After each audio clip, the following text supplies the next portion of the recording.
Usually when you walk into a meeting room, you think the presentation deck is your most important tool, right? Right, yeah. You show the data and just kind of hope for a yes. Exactly. But you sit down at that massive mahogany table, the tension spikes, and suddenly that data doesn't really mean a thing if you can't navigate the actual human psychology of the room. Yeah, the room is honestly a linguistic minefield. I mean, one wrong phrase at the wrong time and a $10 million deal simply evaporates.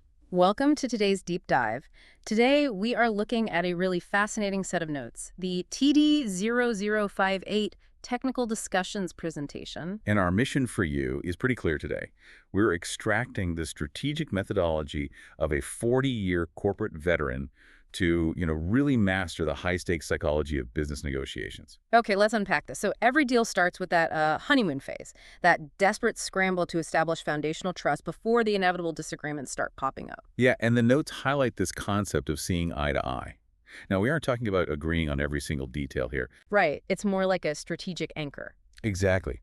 Think of two people whose eyes meet on the exact same horizontal level. Like the example from the source, we don't always see eye to eye on marketing, but we agree on the importance of gear precision. Right, that horizontal alignment creates this sort of optical illusion of total partnership.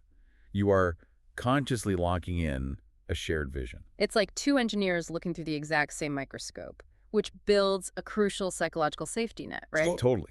Because when the fight over margins inevitably starts, you have that shared anchor to point back to. You've established that baseline. Well, that fight over margins usually starts the second someone asks for a price. Oh, absolutely. Nobody wants to commit before the hard data is ready, Yeah. which is exactly where you have to deploy a ballpark figure. Right.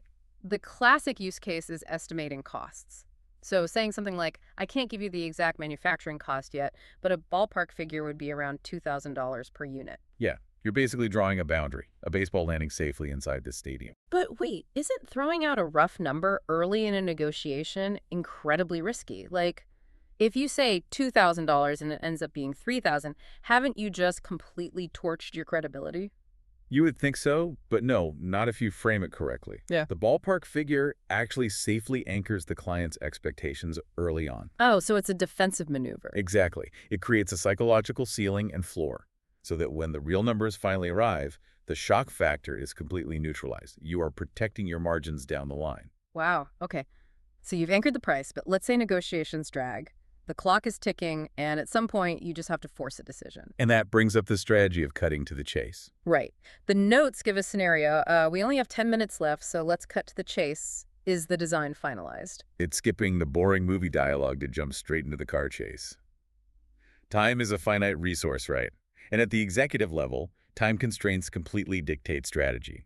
But I have to push back here. Could this sound too aggressive to a delicate client? I mean, I've been in rooms where clients visibly recoil at that. It can, sure. It really requires reading the room's exhaustion level. When dealing with the C-suite, there's a tipping point where decision fatigue sets in. Oh, and at that exact moment, blunt directness isn't rude. Exactly. It's a relief. You're taking the cognitive load off their shoulders Right. and just forcing the binary yes or no. Okay, so let's assume that blunt push works and you get the win.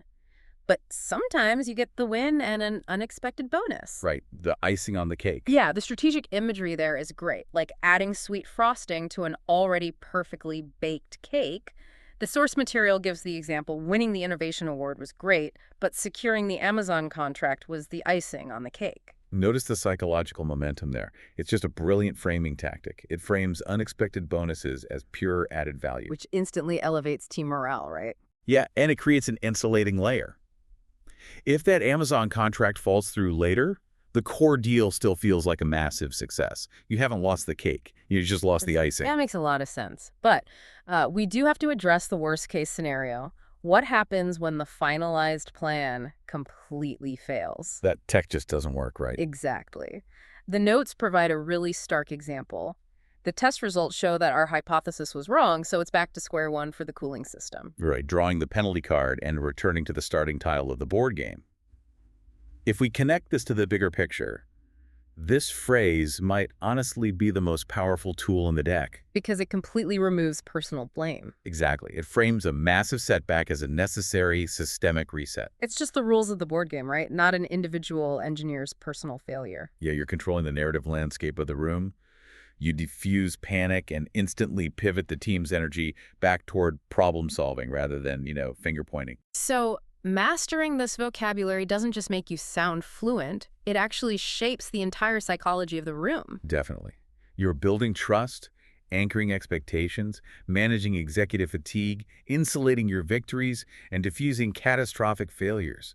The language you use dictates the reality of the deal. Which leads to a pretty wild thought for you to take away today.